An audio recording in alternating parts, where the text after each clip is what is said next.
Why, hello there YouTube and welcome to this ranking video. I am Random Ross. So I thought, the year is drawing to an end with Marvel Studios' stuff. So I thought I would do a ranking of the MCU movies and TV shows so far this year. So I won't be doing What If Season 2 because that's yet to air. And it's going to be airing during the Christmas holidays, and I'm probably going to get round to reviewing that in the new year. So, I won't be including that. And also, the stuff we've got this year, I thought it rounds it up to a perfect top 5. So it'll be a top 5. So I'll be ranking up the 3 Marvel movies we've had and the 2 Marvel shows we've had this year. One honourable mention to I Am Groot Season 2, because that was, that were a series, but they were shorts. I feel that, deserve a mention though, and they were easy to get through in that. And another honourable mention to Werewolf by Night in colour, because again, that was part of Phase 4, was the same special but in colour. Okay, so let's get to the top 5. So coming in at number 5, it is Ant-Man and the Wasp: Quantumania. Coming out back in February this year, starting Phase 5.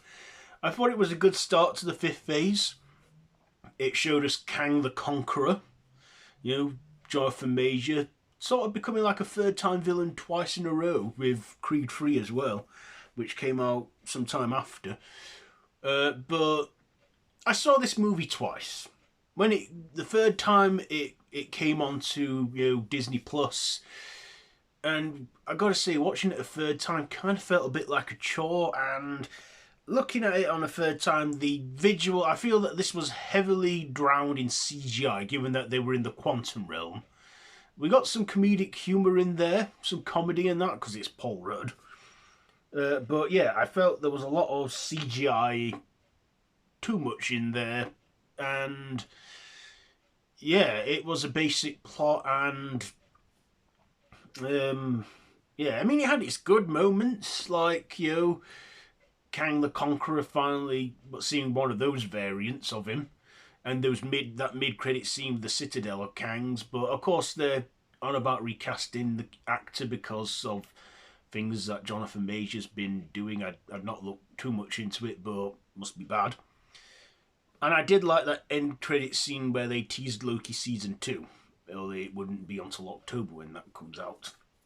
So yeah, Ant-Man and the Wasp: Quantumania at number 5. Number 4, it is Secret Invasion. So, Secret Invasion was the first Disney Plus show of the year, where Nick Fury takes centre stage this time, and I thought it was good. I enjoyed like the follow-on it sort of had from Captain Marvel, where we have Nick Fury and the Skrulls around. We even find out Nick Fury has a wife that's a Skrull, played by the woman who played his mother in the Unbreakable film.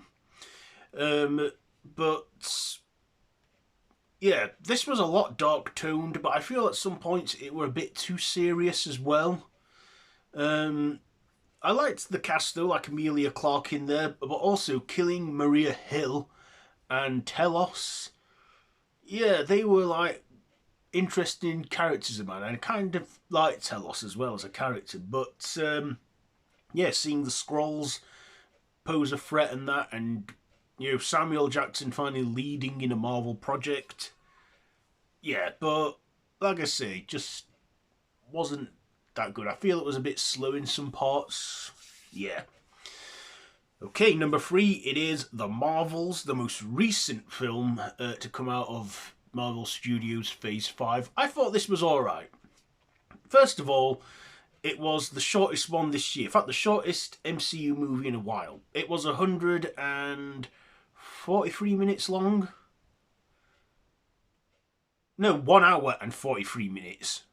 It was that long. So it was just under the 2-hour mark. So, I liked that it was short, which made it quite quick-paced. I enjoyed it. I liked the visuals and stuff, and Brie Larson returning with 2 other leading ladies in there too. But yeah, the plot just was pretty much predictable. You knew what would happen and stuff. Good, interesting mid-credit scene though, teasing Beast. But yeah, I can see why people weren't too keen on this one. Anyway, top two. At number two, it is Guardians of the Galaxy Volume 3. This is the longest Guardians movie, clocking in at 2.5 hours. And I know this is James Gunn's last involvement with the MCU, Marvel Studios, because he got sacked and production was on hold and in the air. Then he came back to finish it, but he didn't wait for them to call him back. He actually got working at DC and did the Suicide Squad, and now he's running DC Studios. So I look forward to seeing what he's got to do. But this is his last call.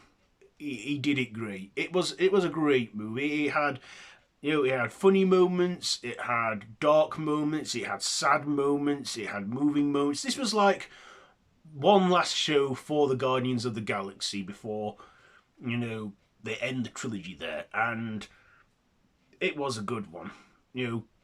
Peter Quill as Star-Lord, Chris Pratt. I think we're going to be seeing him again. I don't know when or where. And we got a new team of Guardians and stuff. But yeah, I'm looking forward to seeing what they could possibly do with Guardians of the Galaxy. But I feel if they do make another one, it's not going to go down well, because I feel James Gunn is the only one who can do Guardians of the Galaxy. But who knows, we shall see. But like I say, he's now running DC Studios, so, as his middle finger to Marvel, really, for sacking him over some daft tweets. But still, I think they should leave it there with 3 Guardians movies. I won't mind seeing like a miniseries spin-off with Star-Lord like they teased in the end credits scene, but, leave it at that now with Guardians. It was nice seeing them in Thor: Love and Thunder, but, yeah, was a good one. So my number 1 pick, yep, you guessed it, it is Loki Season 2. So, after Season 1 ended in 2021, we were left waiting 2 years for the next season, and Tom Hiddleston even said that this is his last time playing Loki because he has no interest in returning to the role. And seeing Loki become the god of time, like literally taking the branches of time and restoring the TVA and everything, it was an epic series. There was non-stop action. We were introduced to some new characters and some old characters. Victor Timely, Miss Minutes, Mobius, Sylphie, even Obi, who was played by Gadget out of the Goonies. It was just a great season and the best Marvel TV show this year, and probably the best thing Marvel Studios has given us this year so far. So, yeah. And I love the finale. Tom Hiddleston was great, and like I say, if this is his last time playing Loki, he did it great. So there you go. There is my rankings for Marvel Studios' 5th phase so far, this year. So how would you rank these? Let me know down in the comments below, and if you like this video, be sure to give it a big thumbs up and share with your friends, and feel free to subscribe to the channel if you haven't already and to hit that notification bell. I've been Random Ross, and this has been Marvel Studios ranking phase 5 so far. It's going to be next, we'll get What If Season 2 followed by Echo in January, and the only Marvel film reportedly coming out in the MCU in 2024 is Deadpool 3, but I think they've got a lot of MCU shows planned. Anyway, yeah, until next time, I bid you all a goodbye, friends, goodbye.